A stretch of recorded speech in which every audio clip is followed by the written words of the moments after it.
हमारे YouTube channel के सभी दर्शकों को पंडित आर के शास्त्री का नमस्कार। चलिए दर्शकों, जानते हैं आज गणेश चतुर्थी 2023 में 18 या 19 सितंबर की है और इसका सही मुहूर्त, सही समय गणेश जी स्थापित करने का और क्यों मनाते हैं हम गणेश चतुर्थी का त्योहार बड़ी धूमधाम से। तो आइए सभी जानकारियों के साथ उपस्थित हुए हैं हमारे YouTube चैनल शास्त्री जी उकलाना। आपने चैनल को सब्सक्राइब नहीं किया है तो चैनल को सब्सक्राइब कीजिए, लाइक कीजिए और शेयर अवश्य कीजिए और घंटी वाला बटन जरूर दबाइए ताकि आपको हमारी पौराणिक और धार्मिक संस्कृति के अनुसार जुड़ी हुई इसी प्रकार की कथाएं, जानकारी मिलती रहे। धन्यवाद।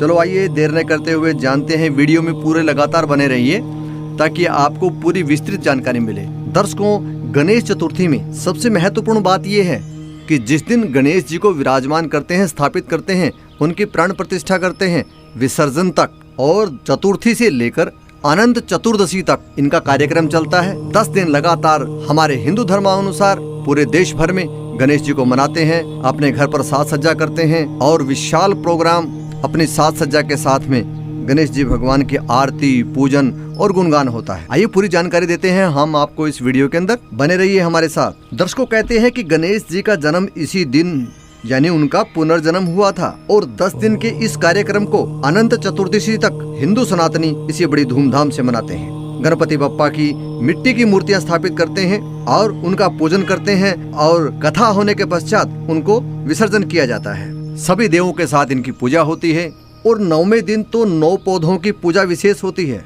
जिसे हम 9 पत्रिका भी कहते हैं। उसके पश्चात बड़ी धूमधाम से सभी भक्तों के साथ जल विसर्जन किया जाता है। आइए 2023 में गणेश चतुर्थी का सबसे महत्वपूर्ण समय, विशिष्ट समय कब का है और चंद्र दर्शन से बचने के लिए कौन सा समय है। जी हाँ दर्शकों, चंद्र दर्शन भादो मास की शुक्ल पक्ष की चतुर्थी को नहीं करने चाहिए क्योंकि इस दिन अगर चंद्रमा के कोई दर्शन कर उस व्यक्ति को जीवन में कलंक का सामना करना पड़ता है।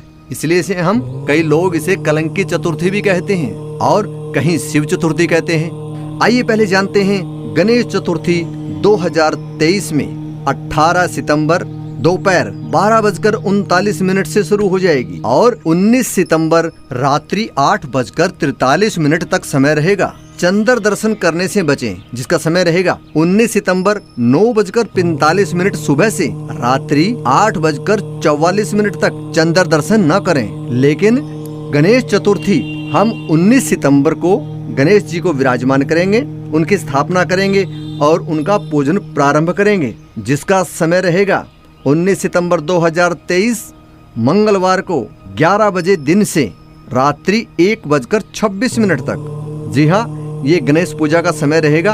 आप किसी भी समय 11 बजे के उपरांत दिन में और रात्रि के 1:26 तक 19 सितंबर को पूजा कर सकते हैं और अपने गणपति बप्पा को घर में विराजमान करें, देवालय में विराजमान करें या किसी स्थान पर जैसे सांस्कृतिक कार्यक्रम करते हैं वहां पर विराजमान करें और सभी देवों के पूजन के साथ में इनका स्वागत करें। तो दर्शकों, ये था गणेश चतुर्थी का समय। चलिए आइए जानते हैं इनके बारे में एक पौराणिक कथा। गणेश पुराण के अनुसार गणेश जी को हाथी का सिर ही क्यों लगा और किसका था यह सिर जो गणपति भगवान को हाथी का सिर लगाया गया। दर्शकों, एक बार की बात है, माता पार्वती ने इच्छा प्रकट की कि उनका एक तेजस्वी, आज्ञाकारी एवं सर्वगुण संपन्न पुत्र होना चाहिए और जब यह विचार मन में आया तो माता पार्वती अपने चेहरे पर उपटन लगा रही थी। जब माता उपटन लगा रही थी तब नंदी जी अंदर आ गए। उन्होंने माता को देखा, प्रणाम किया और वापस लौट गए। तब माँ पार्वती ने सोचा कि अगर एक उनका पुत्र होता। बस इसी भाव को लेकर उन्होंने उसी उपटन से एक बच्चे की प्रतिमा बना करके उसमें प्राण डालकर उसे जीवित करके अपनी शक्ति के द्वारा गणेश जी का नाम देकर पुत्र के रूप में वहां स्थापित किया और उससे कहा कि हे पुत्र, मैं स्नान करने जा रही हूँ और कोई भी अगर बाहर से आए तो मेरी आज्ञा के बिना अंदर नहीं आना चाहिए। इसी प्रकार गणेश जी माता की आज्ञा को मानकर गुफा के द्वार पर कैलाश पर पहरा देने लगे और समय की विचित्र घटना देखिए। उसी समय भगवान शिव अपनी तपस्या से उठकर कैलाश पर आए।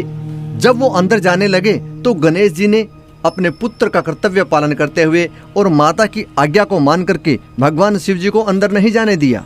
अब गणेश जी बड़े शक्तिशाली थे, क्योंकि माँ का आशीर्वाद उनके साथ था और बुद्धिमान भी थे।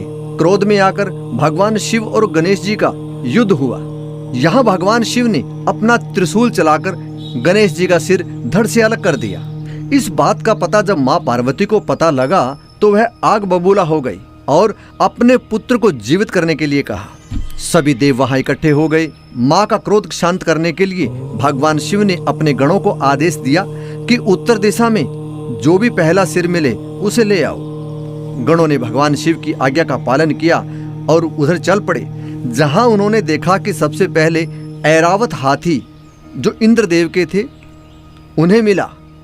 गणों ने उसका सर लेकर के भगवान शिव को अर्पण किया और भगवान शिव ने गणेश जी को लगाकर उसे जीवित किया। सभी देवों ने उनके इस प्रकार पुनर्जन्म होने पर भेंट स्वरूप अनेकों शक्तियां प्रदान की। इस प्रकार से बुद्धिजीवी होने के साथ महाशक्तिशाली भी हो गए और प्रथम पूज्य होने का आशीर्वाद माता के सामने गणेश जी को दिया। इस भाव को लेकर गणपति भगवान की सर्वप्रथम पूजा होती है। किसी भी कार्य में सबसे पहले हम गणपति भगवान का आह्वान करते हैं। मगर एक कथा के अनुसार कि भादो मास की शुक्ल पक्ष को चतुर्थी के दिन जो भी चंद्र दर्शन करता है उसे कलंक लगता है। जी हाँ, भगवान कृष्ण को भी इस भादो मास के शुक्ल पक्ष की चंद्र दर्शन के उपरांत कलंक लगा था। हमारे शास्त्र ऐसा प्रमाणित है, बताते हैं। जी हाँ दर्शकों, क्योंकि भगवान गणेश ने चंद्रमा को इस दिन श्राप भी दिया था, क्योंकि चंद्रमा को अपनी सुंदरता का बहुत अहंकार था, क्योंकि वह बहुत सुंदर थे। लेकिन जब गणेश जी को गज का सिर लगाया जा रहा था, उसी दौरान चंद्रमा मंद मंद मुस्कुरा रहे थे। उनकी हंसी को देख करके गणेश जी को क्रोध आ गया और उन्होंने चंद्रदेव को श्राप दिया और कहा कि भादो मास की शुक्ल पक्ष को, यानी जिस दिन उनका जन्म हुआ है उस दिन अगर कोई भी व्यक्ति चंद्र दर्शन करेगा तो उसे कलंक का भागी बनना ही पड़ेगा।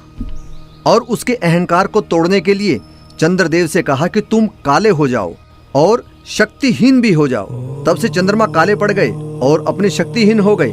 लेकिन बहुत याचना करने पर उन्होंने भगवान शिव के सामने समर्पण किया, गणेश जी से क्षमा याचना की, तो उन्होंने आशीर्वाद दिया कि महीने के एक दिन यानी पूर्णिमा के दिन तुम अपना पूर्ण शरीर धारण कर सकोगे। सूर्य के प्रकाश द्वारा आपको पूर्णतया हर प्रकार का, जिस प्रकार पहले की भांति, पूर्ण रूप धारण कर सकोगे। और तभी से गणेश जी के श्राप द्वारा ही चंद्रदेव 15 दिन तक थोड़ा थोड़ा बढ़ते हैं और पूर्णिमा का दिन अपना पूर्ण शरीर धारण करते हैं। तो दर्शकों, ये थी हमारी गणेश चतुर्थी की पावन कथा, जो हमारे पुराणों में अक्सर मिलती हैं। दर्शकों, इसी कथा में गणेश पुराण में वर्णन मिलता है कि एक बार की बात है कि देवराज इंद्र वीरान जंगल में बह रही पुष्प भद्रा नदी के पास टहल रहे थे। देवराज इंद्र ने देखा कि वहाँ पर रंभा नाम की अप्सरा आराम कर रही है। इंद्र उसे देखकर कामुक हो गए। दोनों ने एक दूसरे को बड़े ही आकर्षित होकर देखा। तभी वहाँ दुर्वासा ऋषि निकले। उन्होंने देखा कि देवराज इंद्र ने प्रणाम किया तो उन्हें आशीर्वाद के स्वरूप दुर्वासा ऋषि ने इंद्र को भगवान विष्णु का दिया हुआ पारिजात पुष्प दे दिया और कहा, यह पुष्प जिसके भी मस्तक पर होगा वह तेजस्वी और परम बुद्धिमान होगा। माता लक्ष्मी सदैव उसके पास रहेगी, उसकी पूजा भगवान विष्णु की तरह होगी। अब देवराज इंद्र ने उस पुष्प को हाथी के सिर पर रख दिया। ऐसा करने से देवराज इंद्र का तेज समाप्त हो गया और अक्सर रंभा भी उसको छोड़कर चली गई। वहीं ऐरावत हाथी भी इंद्र को छोड़कर चला गया और उसी जंगल में अपनी हथनी के साथ रहने लगा। वहां रह रहे अन्य जीव जंतुओं एवं प्राणियों को बहुत परेशान किया, क्योंकि हाथी को अहंकार हो गया था कि वह अब सर्वोपरि है। तो भगवान ने उसका अहंकार खत्म करने के लिए यह दैवीय घटना भी घटित हुई। उसी हाथी का सर काट करके गणेश जी को उस धड़ से लगा दिया गया। जो वरदान पारिजात पुष्प को प्रदान था वह गणेश जी को भी प्राप्त हो गया, इसलिए वह सर्वपूज्य माने जाते हैं। यही आशीर्वाद था पारिजात पुष्प को। और गणेश जी की एक विचित्र पहचान भी बन गई। यह जानकारी आपको कैसी लगी? आप लाइक करें, सब्सक्राइब करें और अन्य अपने मित्रों तक इसे शेयर अवश्य करें। धन्यवाद।